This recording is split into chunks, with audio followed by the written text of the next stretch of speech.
ติดต่อธนาคารแห่งประเทศไทยโทร1213มีสติไม่เสียสตางค์ย้ำอีกครั้งธนาคารแห่งประเทศไทยโทร1213มีที่ดินเป็นกรรมสิทธิ์ของตนเองไม่เป็นปัญหาทอส.เปิดให้กู้ยืมเพื่อที่อยู่อาศัยไม่ว่าจะปลูกสร้างอาคารซื้ออุปกรณ์สิ่งอำนวยความสะดวกเพื่อประโยชน์ในการอยู่อาศัยหรือจะกู้เพื่อชำระเบี้ยประกันชีวิตคุ้มครองสินเชื่อผ่อนชำระไม่น้อยกว่า3ปีและไม่เกิน40ปีโดยอายุผู้กู้รวมกับระยะเวลาที่ขอกู้ต้องไม่เกิน70ปีอัตราดอกเบี้ยที่แท้จริงตลอดอายุสัญญาสินเชื่อปลูกสร้างที่อยู่อาศัยบนที่ดินของตนเองสินเชื่อสำหรับลูกค้าปลูกสร้างที่อยู่อาศัยบนที่ดินที่เป็นกรรมสิทธิ์ของตนเองสนใจแอดไลน์ GHB Buddy ทอส.แพร่โทร 0546214490-5 หรือสอบถามเพิ่มเติมธนาคารอาคารสงเคราะห์ใกล้บ้านมาช่วยกันเฝ้าระวังไฟป่ามาผู้ก่อว่าภาคเหนือมีพื้นที่เผาซ้ำซากสูงถึง10 ล้านไร่กว่า 90% ของไฟป่ามาจากฝีมือมนุษย์ตีเผาเพื่อหาเห็ดของป่าและการเผาเศษซากพืชหลังการเก็บเกี่ยวบ่ว่าจะเป็นต่อสั่งข้าวโพดเลี้ยงสัตว์หรือนาข้าวฝุ่นควันจากการเผาคือ PM 2.5 ภัยเงียบติยะฮืออายุสั้นลงถึง1 ปีจากทั้งปอดอุดกันมะเร็งหัวใจล้มเหลวและสมองเสื่อมวร่วมใจคนไทยหยุดเผาคืนลมหายใจสะอาดให้ลูกหลานกับโครงการจัดนโยบายการเปลี่ยนแปลงการใช้ประโยชน์ที่ดินเพื่อบริหารจัดการ PM 2.5 สนับสนุนโดยวช.สำนักงานการวิจัยแห่งชาติช่วยกันรักษาบางส่วนให้นาบ่ฮื้อไฟป่ามันเข้าขบวนยาวแต่เราเข้ามาทั้งอำเภอเทศกาลเดินทางจะใกล้หรือไกลความอุ่นใจต้องมาก่อนขึ้นเครื่องลงเรือเดินทางไกลบาดเจ็บกระเป๋าหายบัดต้องวันใจเพราะมีประกันภัยคุ้มครองสบายใจได้ทุกทริปแค่3 ชอติดใจสำหรับคุณเช็คชัดชัวร์เช็คกรมธรรม์ประกันภัยการเดินทางให้พร้อมชัดเจนกับเงื่อนไขกรมธรรม์และความคุ้มครองชัวร์ได้เลยหากมีกรมธรรม์ประกันอุบัติเหตุการเดินทางที่พร้อมบริการฉุกเฉิน24 ชั่วโมงชัดทุกเช็คชัวร์ทุกทริปสายด่วนคปภ1186คปภคุ้มครองผู้ทำประกันภัยคุ้มครองคุณ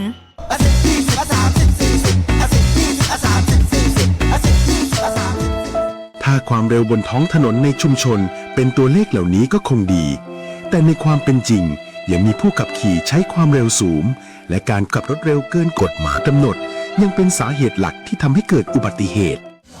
สงกรานต์นี้ถึงบ้านอย่างปลอดภัยขับขี่ด้วยความใส่ใจอย่าขับเร็วอย่าขับซิ่งเพื่อคนที่คุณรักขับขี่ปลอดภัยลดความเร็วลดอุบัติเหตุด้วยความปรารถนาดีจากกองทุนเพื่อความปลอดภัยในการใช้รถใช้ถนนและสำนักงานขนส่งจังหวัดแพร่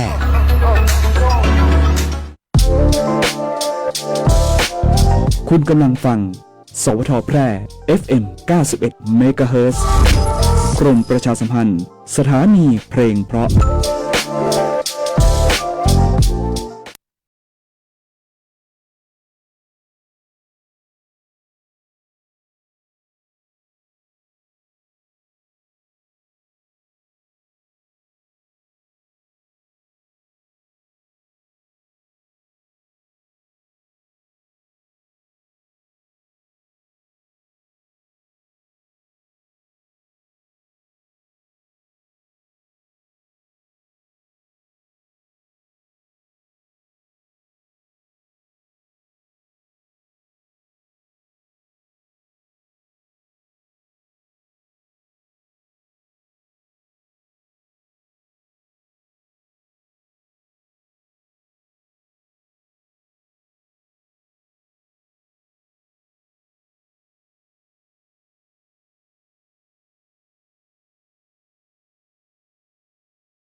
สวัสดีเจ้าคุณผู้ฟังขอต้อนรับเข้าสู่ช่วงของรายการ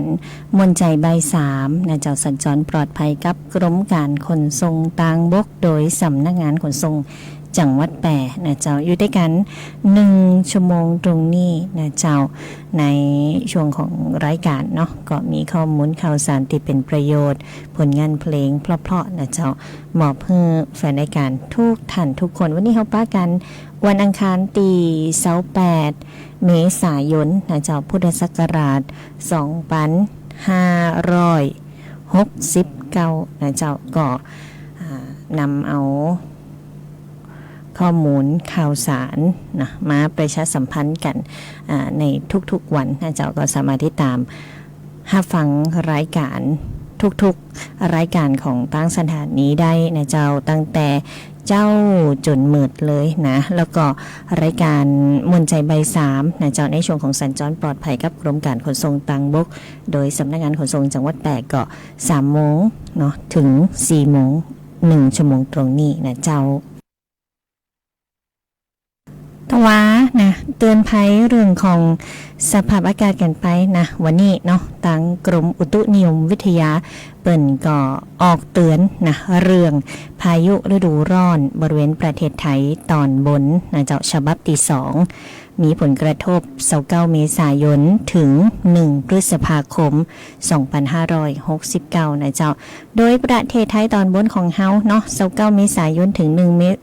พฤษภาคมนะ29ถึง1นะเจ้าประเทศไทยก็มีพายุฤดูร้อนเกิดขึ้นนะตอนบนของเฮามีลักษณะของพายุฝนฟ้าคะนอง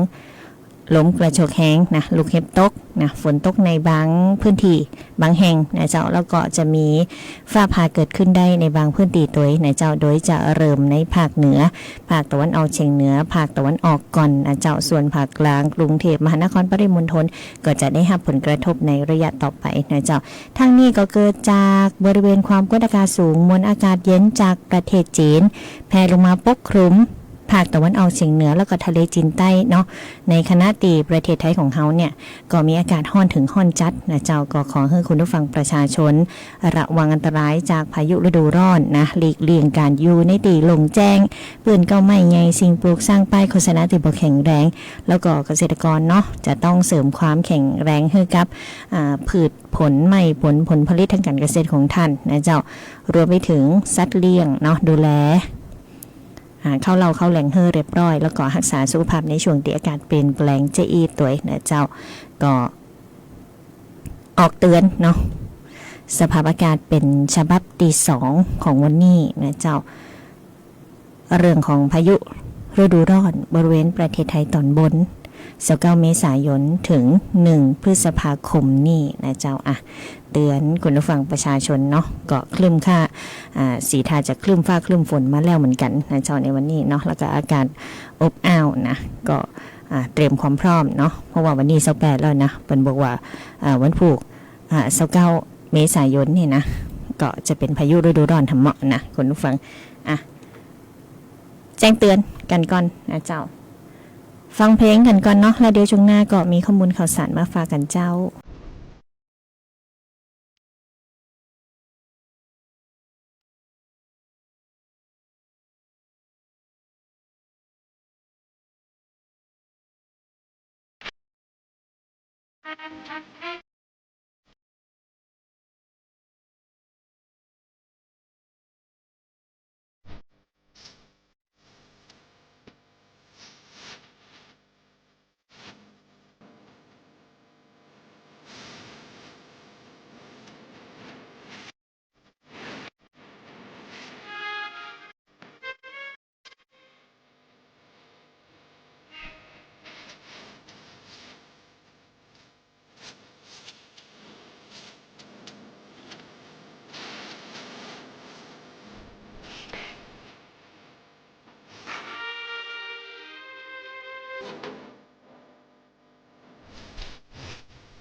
คนใจชั่ว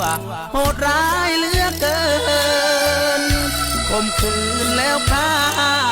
ทิ้งศพไว้ข้างทางเดินคนตายชื่อเล่นว่าเปิ้ลเศร้าเหลือเกินสงสารคนสวยสุดช้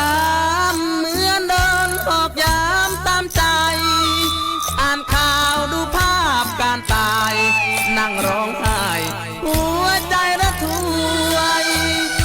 สงสารจริงเจ้าหมดทางที่พี่จะช่วยแม่น้องหรือก็ยังป่วยหนักเสียด้วยเงินก็ไม่มี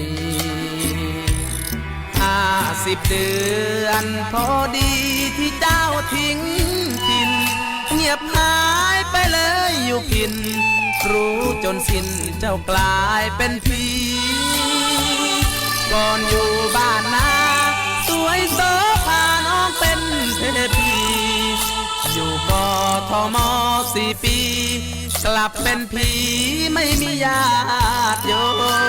มแม่น้องร้องครวญให้หาไหลประหนึ่งจะสิ้นใจตายก้าวจากไปทิ้งความระทมจากคนใจชั่วส่วนเกินที่โลกถุยทมสิ้นแล้วรักเคยเชยชมจะเก็บเส้นผมของเจ้าไว้ดู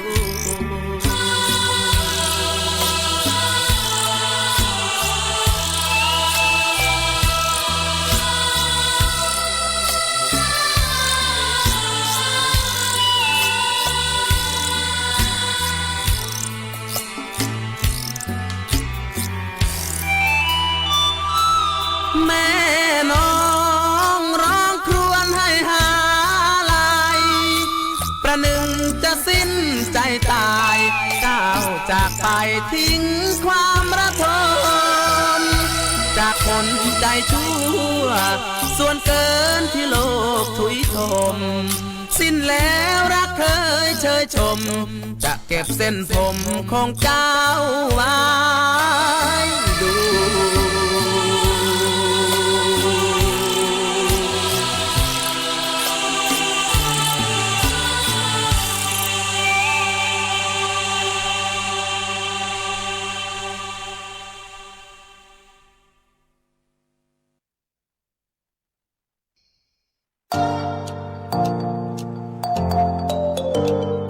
ถ้าคุณกำลังถามตัวเองว่าเรียนอะไรดีที่จบแล้วมีงานทำจริงเรียนอะไรที่ต่อยอดชีวิตได้ไกลกว่าห้องเรียนหยุดคิดไว้ตรงนี้เพราะคำตอบอยู่ที่วิทยาลัยอาชีวศึกษาแพร่ที่นี่เราไม่ได้สอนแค่ให้รู้แต่สอนให้ทำเป็นทำจริงและทำได้ในโลกอาชีพเปิดรับสมัครนักศึกษาใหม่ปีการศึกษา 2569 สำหรับผู้จบม.3 ม.6 และปวช.3 ครบทุกสายที่ตลาดต้องการทั้งการบัญชีการตลาดการจัดการสำนักงานดิจิทัลการจัดการโลจิสติกส์และซัพพลายเส้นคหกรรมศาสตร์อาหารและโภชนาการแฟชั่นสิ่งทอดิจิทัลกราฟิกวิจิตรศิลป์การโรงแรมการท่องเที่ยวเทคโนโลยีธุรกิจดิจิทัลและเทคโนโลยีสารสนเทศเรียนได้ตั้งแต่ปวช ปวส จนถึงระดับปริญญาตรีระบบปกติและทวิภาคีเรียนไปทำงานไปมีรายได้ระหว่างเรียนที่สำคัญเรามีสถานประกอบการชั้นนำรองรับการฝึกจริงและมีทุนการศึกษาอีกมากมายรอคุณอยู่อยากมีอาชีพอยากมีอนาคตที่จับต้องได้เริ่มต้นวันนี้ที่วิทยาลัยอาชีวศึกษาแพร่เตรียมชีวิตจริงให้พร้อมสู่โลกอาชีพเรียนจริงทำได้จริงมีงานรองรับเพราะความสำเร็จที่ยิ่งใหญ่เกิดขึ้นได้ที่วิทยาลัยอาชีวศึกษาแพร่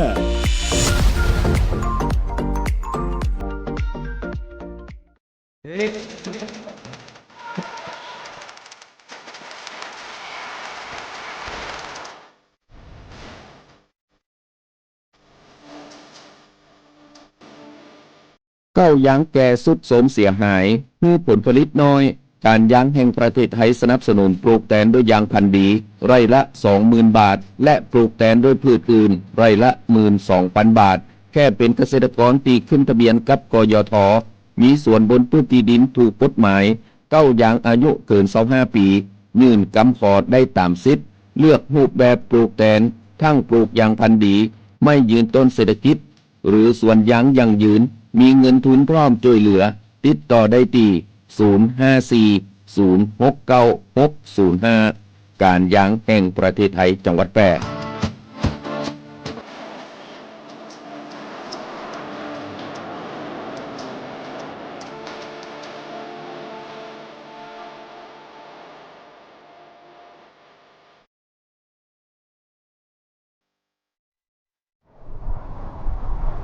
อย่าประมาทอากาศร้อนฟ้าเปลี่ยนสี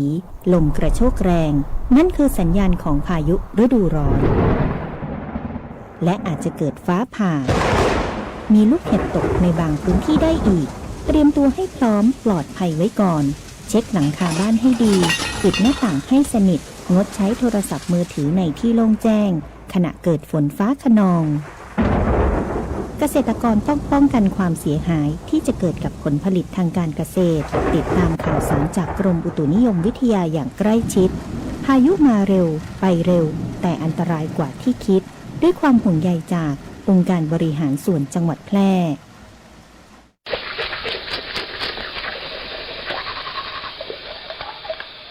เวลาแปรงฟันอย่าหยั่งบ่ปิดก๊อกน้ำเตอเด้อลูกให้เดี๋ยวนะป่อบ่เป็นหยังก้าเป็นก้าน้องฮู้กอการแปรงฟันโดยที่ปล่อยให้น้ำไหลไปตัวหยะเสียงน้ำ9 ลิตรต่อนาทีแต่ถ้าใจแก้วน้ำห้องน้ำวนปากขณะแปรงฟันจะใจน้ำเพียง1 ลิตรต่อนาทีต่ออันเนออ๋อนี่คือเทคนิคดีๆเพื่อการประหยัดน้ำใจก็ครับใจและเจ้าน้ำมีคุณค่าฮู้ฮักพัฒนาปวงประชาได้ประโยชน์ด้วยความห่วงใยสำนักงานประชาสัมพันธ์ตี3กรมประชาสัมพันธ์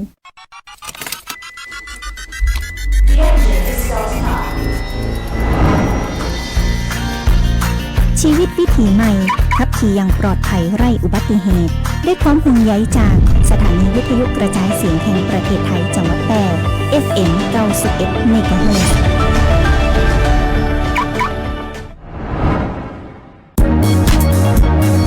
ครอบคลุมกว้างไกลสื่อสารฉับไว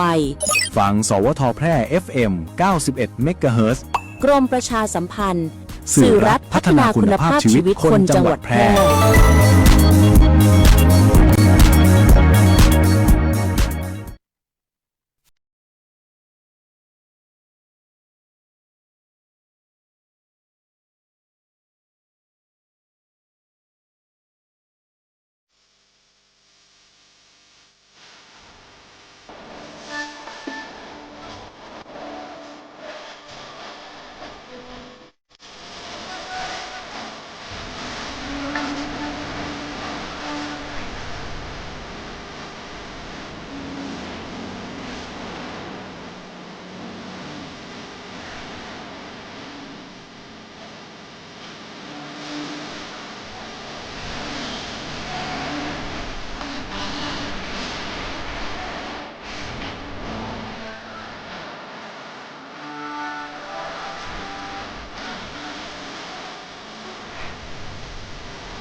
งานเพลงเพราะๆนะเจ้ามอบให้แฟนรายการทุกท่านทุกคนนะเจ้า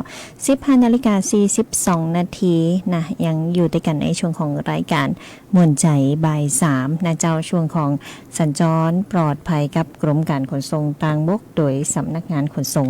จังหวัดแปรนะเจ้าก็มีข้อมูลข่าวสารมาประชาสัมพันธ์กันในช่วงนี้นะเจ้าตั้งไฟล์ทะเบียนรถสำนักงานขนส่งจังหวัดแปรเนาะก็แจ้งข้อมูลการจดทะเบียนรถณวันที่28 เมษายน พุทธศักราช 2569นะเจ้าพรบรถยนต์ประเภทรถเก๋งนะเจ้าตอนนี้เนาะจดทะเบียนเริ่มตีหมายเลขกไก่นหนู3237นะเจ้ารถเก๋งนะกไก่นหนู3237นะเจ้ารถตู้นหนูขอไข่นะเจ้ารถตู้นหนูขอไข่4041นะเจ้ารถกระบะบ่ใบไม้รอเรือ5352นะเจ้ารถจักรยานยนต์เลข1กไก่ถอถุง3231นะเจ้ารถแท็กเตอร์นะต่อเต่าคอขวาย5906นะเจ้าประจำวันที่28 เมษายน 2569นะเจ้าตั้งกรมการขนส่งทางบกเนาะอยากจะออกมาให้ทุกท่านเนี่ยร่วมรณรงค์งดสูบบุหรี่นะเจ้ารวมกันสร้างสิ่งแวดล้อมปลอดควันบุหรี่เพื่อสังคมนะเจ้าโดยกรมการขนส่งทางบกในฐานะหน่วยงานตีกำกับดูแลสถานีขนส่งผู้โดยสารและรถโดยสารสาธารณะทั่วประเทศนะเจ้าขอความร่วมมือร่วมกันรณรงค์งดสูบบุหรี่และบุหรี่ไฟฟ้าบริเวณสถานีขนส่งผู้โดยสารเพื่อเป็นการคุ้มครองสุขภาพของผู้ที่บ่สูบบุหรี่และก็ผู้มาใช้บริการเนาะในสถานีขนส่งผู้โดยสารทุกแห่งเนี่ยจะรวมไปถึงเพื่อเป็นการสร้างสังคมให้เป็นที่ปลอดควันบุหรี่กันด้วยนะเจ้าการสูบบุหรี่เป็นสาเหตุของการเกิดโรคร้ายต่างๆเนาะนำไปสู่ปัญหาสุขภาพและการเสียชีวิตของประชาชนนะเจ้าเดี๋ยวนี้ควันบุหรี่เป็นอันตรายเนาะเป็นอันตรายทั้งผู้เสพและก็ผู้สูบและก็ผู้บ่สูบตัวนะเจ้าโดยอันตรายของควันบุหรี่เนี่ยบ่ใจแค่การส่งผลเสียต่อผู้สูบต่ออันเนาะก็ส่งผลกระทบต่อผู้คนรอบข้างแห่มตัวนะเจ้าหรือเฮาฮู้จักกันในควันบุหรี่มือสองนั่นเองเนาะโดยเฉพาะการสูบบุหรี่ในที่สาธารณะที่มีประชาชนสัญจรไปมาเนี่ยก็มีโอกาสรับสารอันตรายจากควันบุหรี่จำนวนมากนะเจ้าก็อยากจะสร้างสิ่งแวดล้อมพื้นที่ปลอดควันบุหรี่ให้มีความสำคัญนะเจ้าก็เชิญชวนเนาะช่วยกันรณรงค์นะเจ้างดสูบบุหรี่และบุหรี่ไฟฟ้าบริเวณสถานีขนส่งผู้โดยสารนะเจ้าด้วยความห่วงใยด้วยความปรารถนาดีนะเจ้าจากสำนักงานขนส่งจังหวัดแปรกรมการขนส่งทางบกกระทรวงคมนาคมนะเจ้าก็ต้องประชาสัมพันธ์กันอยู่ตลอดเนาะข้อมูลข่าวสารต่างๆเนี่ยก็อยากจะให้เป็นประโยชน์ต่อคุณผู้ฟังประชาชนทุกท่านทักทายแฟนรายการที่ติดตามผ่านทางหน้าปัดวิทยุ FM 91 เมกะเฮิรตซ์วิทยุออนไลน์รวมไปถึงทางหน้าเพจ Facebook Live กันตัวนะเจ้าก็ทักทายปีสุริรัตน์กันตัวเนาะอยู่ด้วยกันทางหน้า Facebook นะเจ้าแล้วก็คุณเลิศอินปวงนะเจ้าก็ทักทายทุกท่านทุกคนเลยเนาะเอาข้อมูลข่าวสารเอาผลงานเพลงเพราะๆมาฝากกันในช่วงนี้นะเจ้าไปฟังผลงานเพลงกันต่อเลยเจ้า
ใต้รายการกันแล้วนะเจ้าวันนี้ก็ต้องขอบพระคุณแฟนรายการทุกท่านทุกคนตีให้เกียรติติดตามรับฟังรายการม่วนใจบ่าย3นะเจ้าสัญจรปลอดภัยกับกรมการขนส่งทางบกโดยสำนักงานขนส่งจังหวัดแปะนะเจ้า